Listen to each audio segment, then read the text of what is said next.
오늘 방금 우리가 읽었던 스가랴 11장은 조금 이해하기가 난해할 수도 있습니다. 어제 본문에 보면 이때까지는 하나님께서 계속해서 소망의 말씀을 주셨습니다. 그리고 하나님께서 회복해 주실 것이다 라고 하는 말씀도 주셨거든요. 근데 오늘 말씀은 좀 암울합니다. 전체 11장 전체가 암울합니다. 1절부터 3절까지는 이스라엘 주변에 있던 나라들, 레바논, 바산, 요단으로 이렇게 대표되고 있는 이스라엘 주변의 나라들의 그 지도자들이 이렇게 쓰러지게 되는 내용들을 지금 표현하고 있습니다. 그게 무슨 이야기냐면 하나님의 심판이 지금 이스라엘 향해서 지금 조여오고 있다는 것이거든요. 아모스 선지자도 그렇게 예언합니다. 이스라엘 주변에 있는 나라들부터 그들의 죄악들을 일목요연하게 정리를 하면서 하나님의 심판이 그들에게 임할 것이다 이렇게 이야기를 하고 있단 말입니다.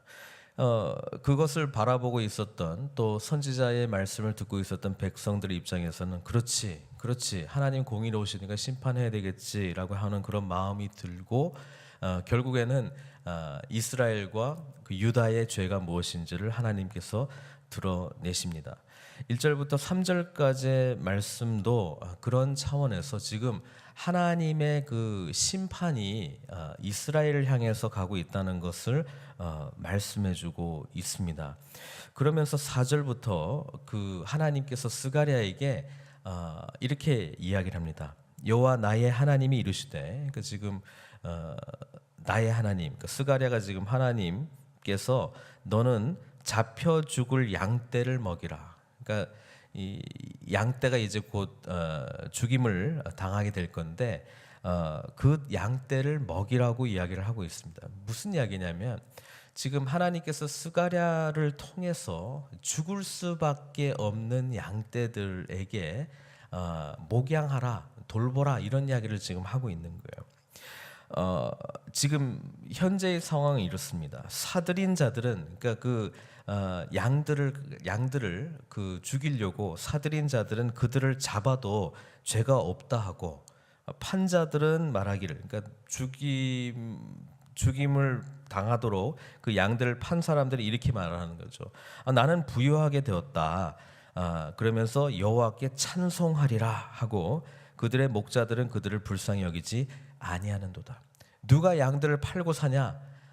누가 사고 누가 파냐? 지금 그 리더들이 그런 일들을 하고 있다는 거예요.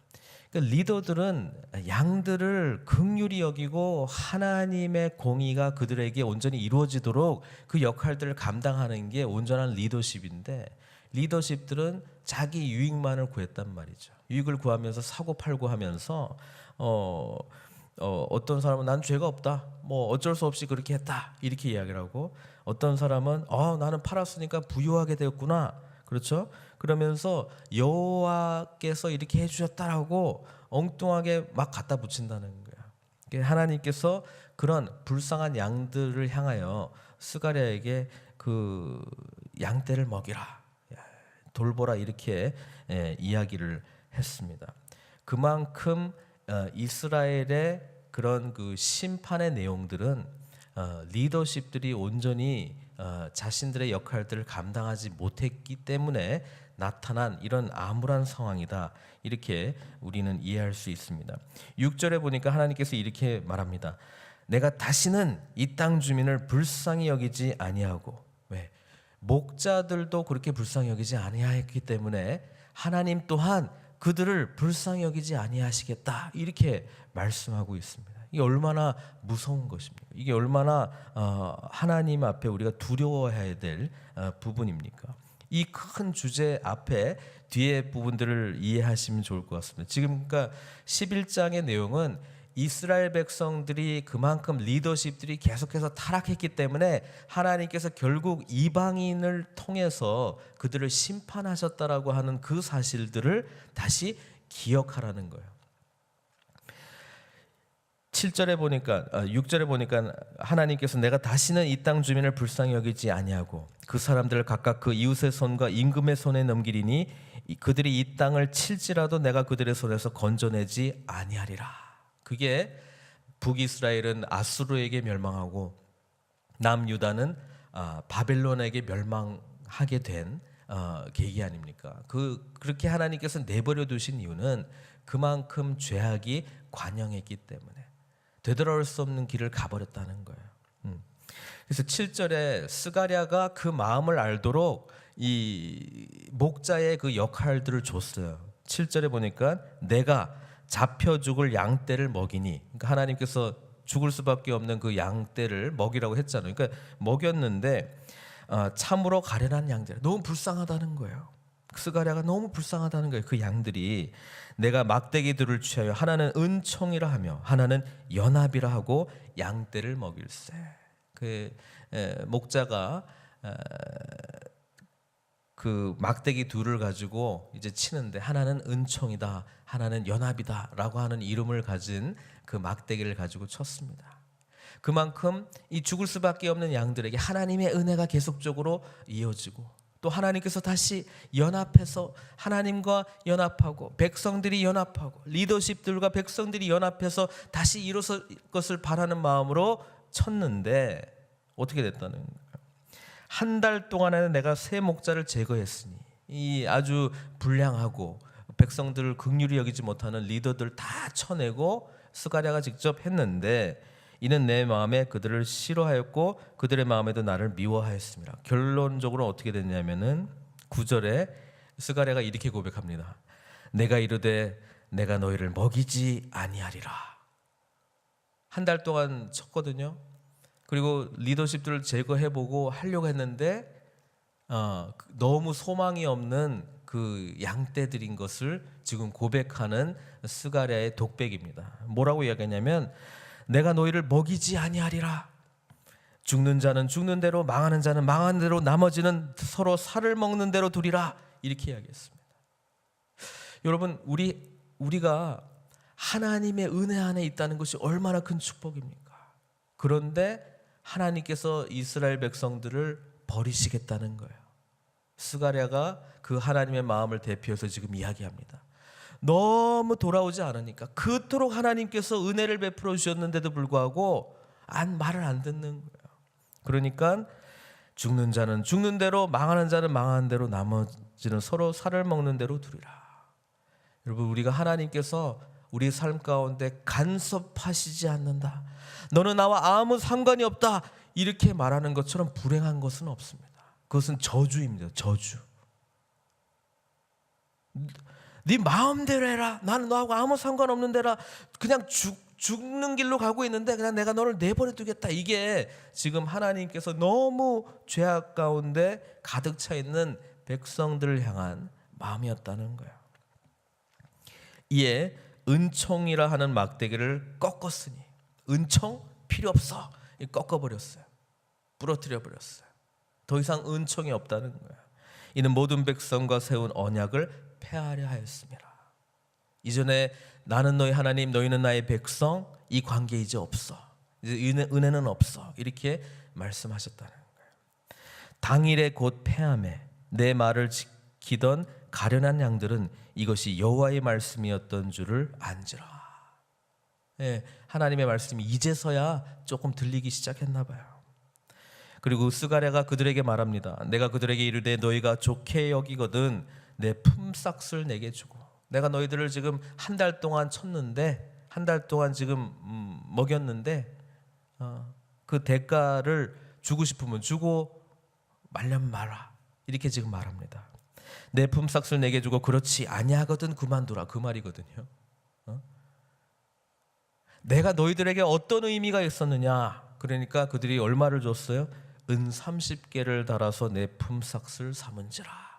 이 본문을 가지고 가룟 유다가 은 30개의 주님을 배반했던 그 예언의, 메시아의 예언의 말씀을 우리가 이해합니다만은 오늘 본문에서는 지금 스가랴의 그 수고한 대가를 은 30개를 줬어요.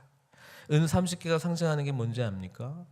출애굽 때에 노예에게 해당되었던 몸값입니다.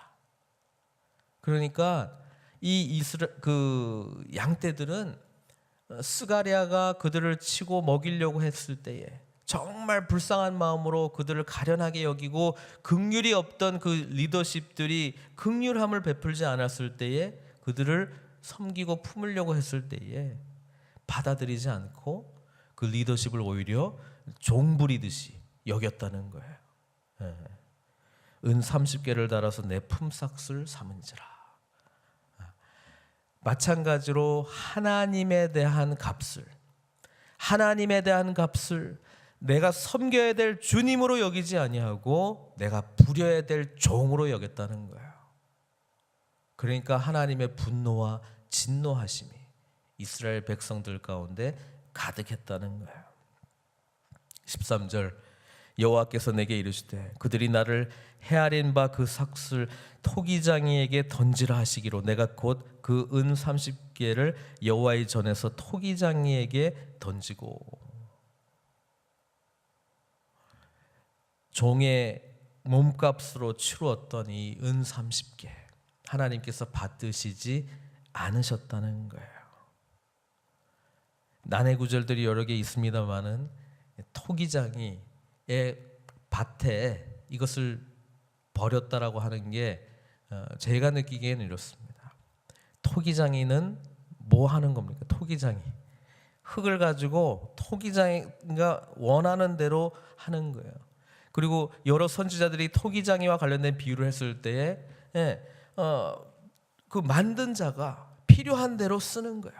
그리고 필요하지 않으면 버리고 귀하게 만든 그릇은 귀하게 하는 거예요. 그러나 거꾸로 뭐예요? 오히려 지금 양떼들이 그 목자를 종으로 여겼다는 거예요. 그들의 하나님을 하나님됨으로 여기지 않은 것에 대한 그 강력한 하나님의 마음이 이 토기장이의 밭에 던져졌던 것으로 지금 표현되고 있습니다. 14절에 두 번째 막대기를 부러뜨립니다. 내가 연합이라 하는 둘째 막대기를 꺾었으니 이는 유다와 이스라엘 형제의 의를 끊으려 함이었느니라. 그래, 은총도 없고 하나됨도 없다. 이렇게 하나님께서 상징적으로 스가랴의 두 막대기를 부러뜨리면서 그들의 죄로 말미암아 나타났던 이 처참한 결과들에 대해서 지금 말씀해주고 있다는 것입니다. 그러면서 이제 하나님께서 이렇게 이야기합니다. 여호와께서 내게 이르시되 너는 또 어리석은 목자의 기구들을 빼앗을지니라. 그 목자들이 가지고 있었던 모든 기구들을 다 모아라. 그러면서 이렇게 얘기합니다. 내가 한 목자를 이 땅에 일으키리니 그가 없어진 자를 마음에 두지 아니하며. 양 무리 중에 양 하나가 없는데도 뭐예요? 마음에 두지 않는데요. 흩어진 자를 찾지 않는데요. 상한 자를 고치지 않는데요. 강건한 자를 먹이지 아니하고 오히려 살진 자의 고기를 먹으며 또 그 굽을 찢으리라. 아예 악랄한 그런 목자를 세우겠다는 거예요. 그게 바로 이스라엘 백성들이 경험했던 바벨론의 그런 심판, 아수르의 그런 심판들이 바로 이 하나님의 그 목자를 세워서 이방 민족으로 말미암아 그 죄악이 관영했던 그 백성들을 심판했던 내용 그대로를 지금 말씀하고 있지 않습니까? 그렇게 했던 하나님의 마음이 뭡니까? 1차적으로는 정말 하나님의 뜻대로 살지 않는 것에 대한 분노가 있었을 거예요. 또 하나님께서 이스라엘 백성들이 하나님의 백성답게 살지 않았기 때문에 심판할 수밖에 없었기 때문에 그들에게 임했던 심판의 내용이기도 합니다. 그러나 또 한편으로는 뭡니까? 참된 목자, 이런 잃어버린 자를 찾지도 아니하고, 그렇죠? 흩어진 자를 찾지도 않고 상한 자를 고치지도 않고 강건한 자를 먹이지도 않는 그런 목자 말고 정말 참 목자를 소망하는 그런 마음들을 이스라엘 백성들에게 허락하지 않았겠어요? 어제 본문에 고난의 바다를 건너므로 말미암아 하나님을 의지하는 마음을 가르쳐 주었듯이 이 거짓 목자, 아주 그 포각한 그런 목자를 세움으로 말미암아 뭘 소망하게 됐겠어요?